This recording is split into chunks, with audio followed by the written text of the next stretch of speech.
So, the fearless year of Shadow the Hedgehog is finally coming to an end. And what a year it's been. Finally, after a good couple of years of fumbling easy win after easy win, Sonic Team finally gets a year where they just can't stop winning. Actually releasing a Sonic game people can universally agree upon was baller as hell, and Shadow's upcoming debut into the SCU with Sonic 3 is already looking to be a big success. And with all this focus and celebration on, well, I guess it'd be the Black Blur, huh? It got me thinking about just all the things I and many other people like about the character. His design, his attitude, his randomly corny as hell lines he pulls out of nowhere that always make me laugh. I'm the coolest. But probably the thing that makes Shadow the Hedgehog so iconic and appealing not just to me, but probably most other Sonic fans, is his cool fucking backstory. A living weapon taught the capacity of love through a found family in his creator and his granddaughter, having it all violently ripped away in a moment by the very soulless government entity that commissioned his birth, and his resurrection years later sending him on a revenge quest against the entire world before remembering the promise he made to Maria, and making the ultimate sacrifice to protect that world she loved so much. Oh, and it's peak. Oh, and it's so fucking peak. And even past that, despite the Sonic series itself entering some pretty rough waters, the continuation of Shadow's story and building upon the foundations laid in SA2 has always been so fucking good. But of course, as it always does, that got me thinking. Man, wouldn't it be like really weird if there was a version of Shadow that just completely ditched his origin story? Like, what would that even look like? Sonic Boom was a 2014 Sonic the Hedgehog spin-off series that attempted to reinvent Sonic the Hedgehog and his friends by creating a whole new, simpler series separate from its main continuity. One that pushed its characters into a more lighthearted, comedy-based direction, hopefully to help the characters appeal to a more widespread audience. We didn't find your hammer, but we did find this crate of hand-to-hand combat weapons. And the best part is, they're all unregistered with a serial number scratched off. Which might seem silly today, like, come on, it's Sonic the fucking Hedgehog. Universal appeal would be his middle name if it wasn't already Terrence. But remember, this was 2014. The Sonic was never good, Game Grumps bandwagon was at its absolute apex here. So I can understand why they'd want to take a step back and sort of reinvent the wheel. And while the series did take place in an entirely new continuity, it would still carry over a couple of supporting characters from the mainline titles. Like, you're still gonna have Sonic, Tails, Amy, Knuckles, and Eggman, obviously, but then you have characters you wouldn't really expect them to bring over, like Metal Sonic, Vector the Crocodile, and, the topic of this video, Shadow the Hedgehog. Now, as stated before, this is a whole new original canon, meaning the events of Sonic Adventure 2 did not happen in this universe. In fact, Sega themselves made it a rule for when using Shadow in anything Boom related to, under no circumstances, bring up anything even slightly related to his original backstory. So this is a Shadow with no Space Colony arc, no Gerald, no Black Doom, and no Maria. So then, what's his deal, right? With the moments that so defined who he was and his original continuity just not happening, who is Sonic Boom's Shadow the Hedgehog?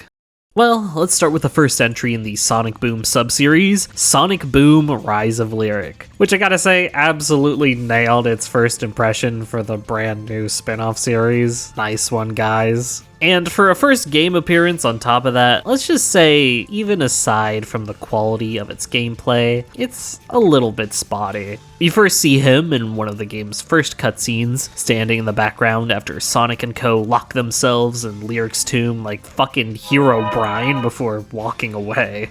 And then he disappears for half the game until level 3, where he shows up again for his big epic fucking boss fight. After Sonic and Tails find this robot head thing that can make portals through time, I guess. I was not paying attention to the plot of this thing. Shadow appears out of nowhere to stop Sonic from entering the portal. Interestingly, Sonic and Tails recognize him by name, so clearly they've bumped heads before in the past. Shadow goes on and on about how Sonic can't save the world because he relies on his damn 4 friends to help him, and that reliance just makes him weak. And so, with Shadow standing in the way, they fight. And what a fight it is, where he throws energy balls and runs at you while you wallop the shit out of him when he isn't glowing red. The combat in this game isn't too enthralling. Oh, but there's some interesting stuff going on in this fight at least. During each of the phases, there are transitional cutscenes where you hop between portals to different time periods. During one, he absolutely rocks the shit out of Tails. At least they decided to keep that part of Shadow's character intact. Though, interestingly, in this 3-phase boss fight, as it goes on,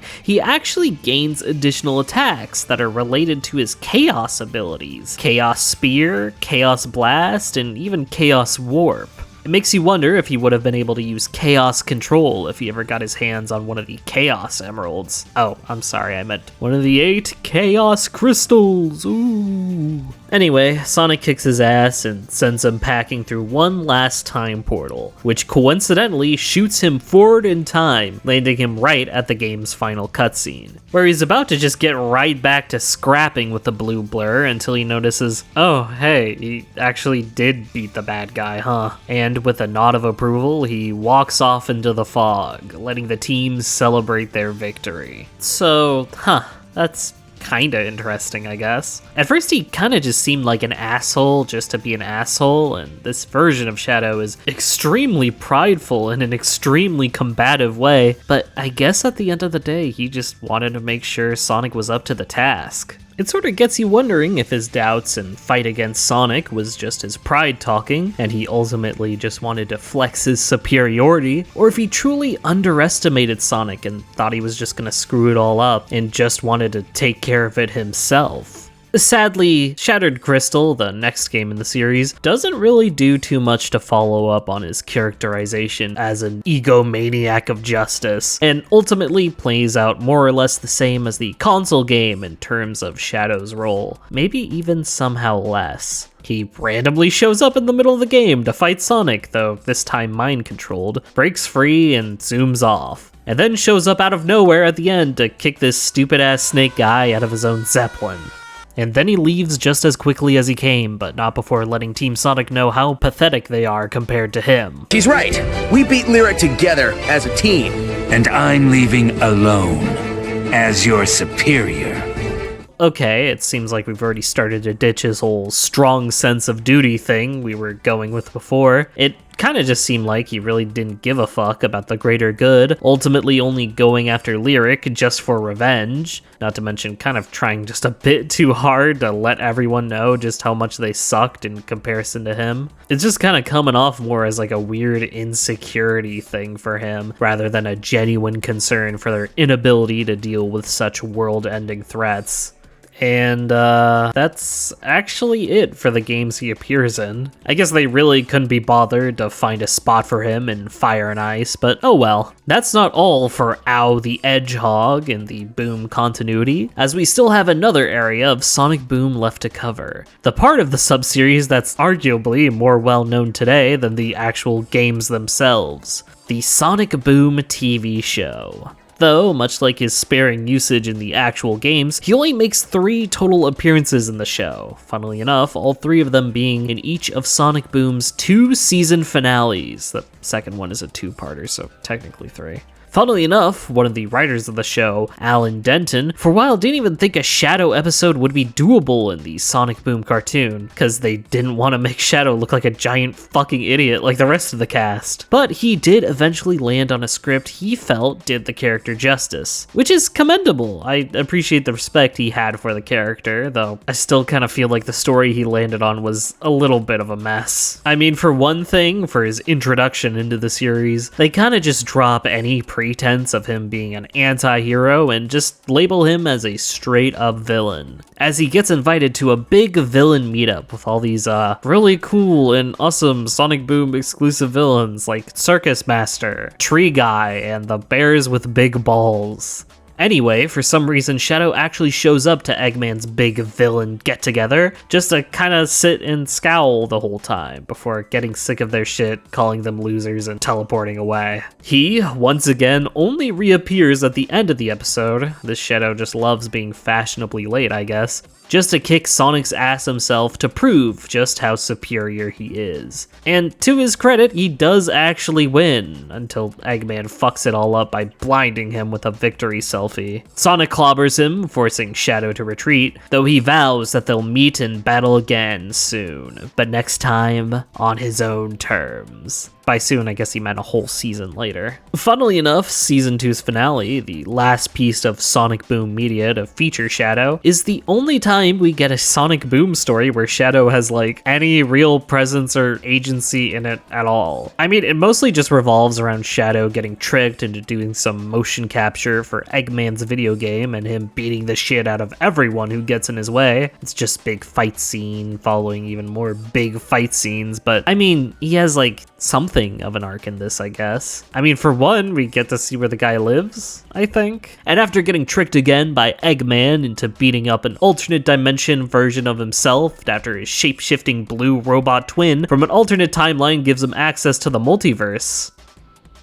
What? Shadow says fuck it. It's not enough to take revenge on that fat red idiot. He's gonna hide the Eggman away in a secret location and just wait for the universe to unravel from the two of them existing in the same universe at the same time. Better hurry. Having two of us in the same dimension for too long will cause a catastrophic anomaly the likes of which mankind has never seen. Yeah, I'm going. Not only destroying Sonic and Co., but the entire fucking universe over getting tricked to be in a video game. So yeah, he's definitely been upgraded to villain status. But of course, and pretty unimpressively, Sonic and his friends find the Eggman in Shadow's red shitty hole in the ground, and he gets the other Eggman back to his dimension, saving everyone. And Shadow even does the thing he does at the end of Rise of Lyric, being like too impressed with Sonic saving the universe to fight him, even though this time he was the one who wanted to destroy it in the first place. And he even gives the exact same speech about them fighting again soon, but next time on his own terms. Well, there's always next season. And yeah, that's every single one of Boom Shadow's appearances. There actually was a Sonic Boom comic book series made by Archie, but they weren't able to use Shadow at all for whatever reason. So now that we've looked at all of his appearances, what was his deal exactly? It seems Shadow was first set up to be more of a flawed anti-hero, one who was still concerned about the greater good for the most part, but more so pursued his weird form of justice in a self-serving, ego-stroking kind of way. But even with appearances as small and brief as his, and even with show writers who held him and his stories in reverence, he slowly and steadily descended into becoming nothing more than as flanderized and simple as the characters around him. But, you know, I can't be too mad. Sonic Boom was always just meant to be focused more on comedy than serious storytelling anyway, so I mean, I probably shouldn't have expected Shakespeare or anything. And, you know, if I had to say one positive thing about Boom Shadow, I guess it'd be, out of all the Sonic Boom redesigns, his, honestly, not the worst. Kind of a fan of these little quills sticking out here. But I guess at the end of the day, it just goes to show, when you take a man, or a hedgehog in this case, and strip away all his friends and moments that made him, all you're left with is a confused, aimless, and ultimately bitter Shadow.